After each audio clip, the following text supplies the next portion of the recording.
Well, voters in Iowa head to the caucuses this evening. They're going to make their choices. And help us understand, because he knows who they're going to choose and who will come out on top, the head of the Iowa GOP, the point person for the caucuses, Matt Strawn. Good morning, Mr. Chairman. No pressure, Bob. So it's great to have you here in Des Moines this morning. So how has this been shaping up? There's no question it's a lot different than any I've seen in the past, and the voters are still undecided. Yeah, it's remarkable. I had an opportunity to go to 4 different candidate events yesterday, started with the Rick Santorum event, and 2 of the first 3 people that asked questions prefaced it by saying that they were still undecided and hadn't made their mind up. So I think we're going to see a lot of people making their minds up around 7:15, 7:20 local time here tonight. So who does that favor?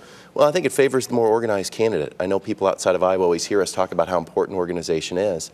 Well, when you have 1,774 precincts simultaneously in action, you need to have somebody that stands up on your behalf, and somebody that's a local opinion leader, you know, whether it's a member of the clergy, an elected official, a Chamber of Commerce leader, making that final sale.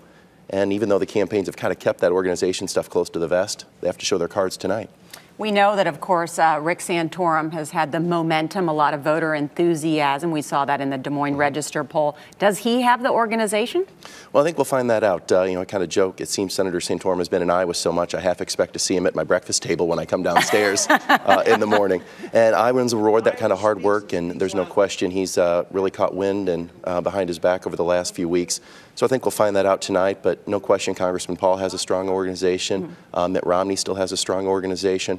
So I think it's probably unprecedented how volatile this has been. What do you think Iowa voters will make of the tone of this campaign?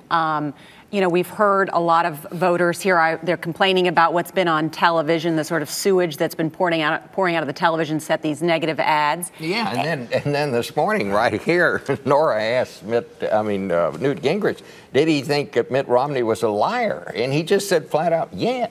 Well, I think in an era of super PACs and post-Citizens United unlimited spending, Iowa's probably the first frontier of that. So I think what we've seen here in Iowa is probably, you know, it's coming New Hampshire's way, South Carolina's way, and unfortunately for the citizens of Iowa, we're going to be one of those 6 or 7 swing states, you know, throughout the general election. So that probably doesn't let up here, but it's really fascinating what it does when you kind of are outsourcing what used to be campaign decisions to third-party entities. I cover the White House for CBS News, and so I talk a lot to the Obama Chicago re-election campaign team, and they've been trying to make the point that they are better organized in Iowa than the Republicans are, that he could win this state in the general election again. What's the reply to that? Sure. Well, I hope you ask Obama's re-election team in Chicago, how come since he's been president, 1 out of 10 Iowa Democrats have even fled the president's own party here in Iowa. We've had 33 straight months of Republican registration gains in this state, and we've closed the gap in registration from 111,000 to just 30,000 since he's been president. Good point.